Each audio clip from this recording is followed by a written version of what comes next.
Agnes Donio was diagnosed with cervical cancer last year.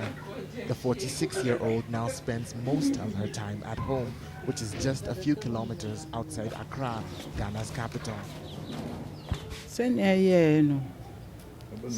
When I found out that I had cancer, I had been running a small business and had saved up a little money. I ended up using it all for treatment, transportation, and school fees for my children. My husband doesn't have any job, so I'm the sole breadwinner. It's really messed up my family.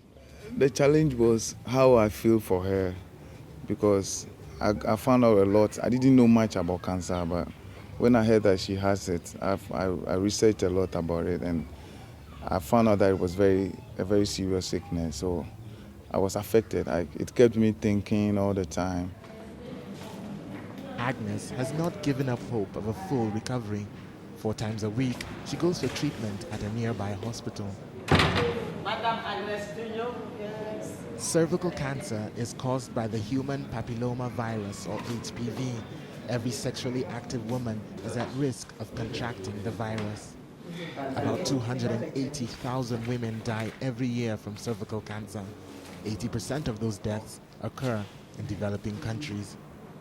Analysts say increased life expectancy, higher living standards, and the HIV/AIDS epidemic are behind rising cancer rates across the continent. In Ghana, cervical cancer is the second most diagnosed form of cancer today.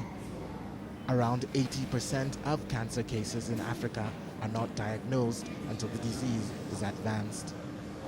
Early detection of cancer would require screening programs, and such screening programs are usually organized by government, and it becomes a policy of the Ministry of Health. So if you have something like cervical cancer, then you can institute early screening using pap smears or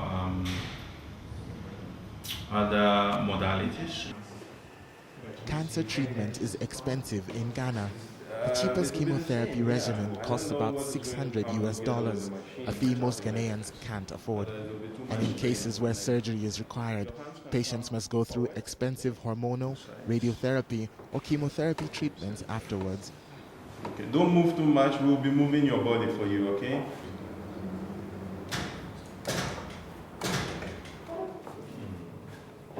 64-year-old Togbi Sabi has prostate cancer.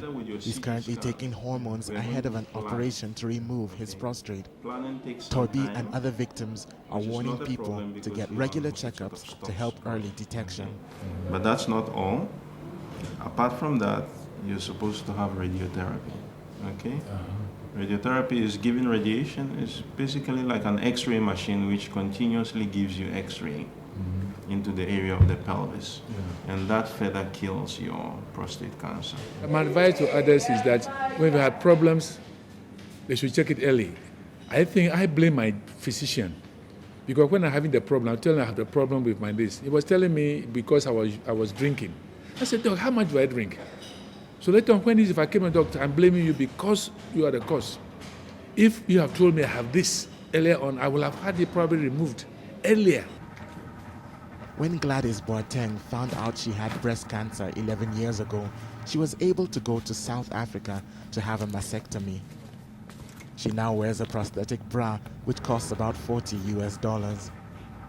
It was like a death sentence to me at that time, but it's not a death sentence now as I know.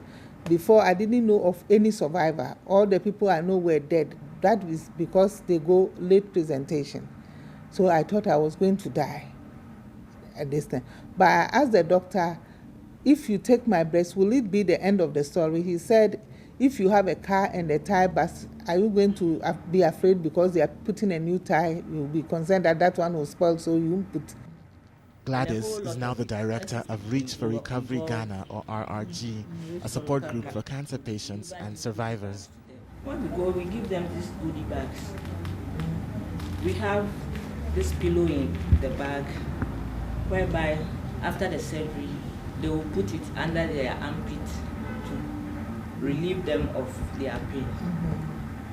Normally, when you tell people, it looks as if they put stigma on you. And some even go to the extent to insult you with it. And if you don't tell anybody, nobody knows anything. So you are free. And you know our mind kills us more than the sickness itself. Because when you get worried, all things can set in. Experts estimate 75% of all those who get cancer in developing nations will die of it, compared with 46% of cancer patients in high-income countries. But with careful attention to diet and lifestyle and regular examinations for early signs, many more Africans could survive the disease that now kills more people on the continent than AIDS, tuberculosis, and malaria combined.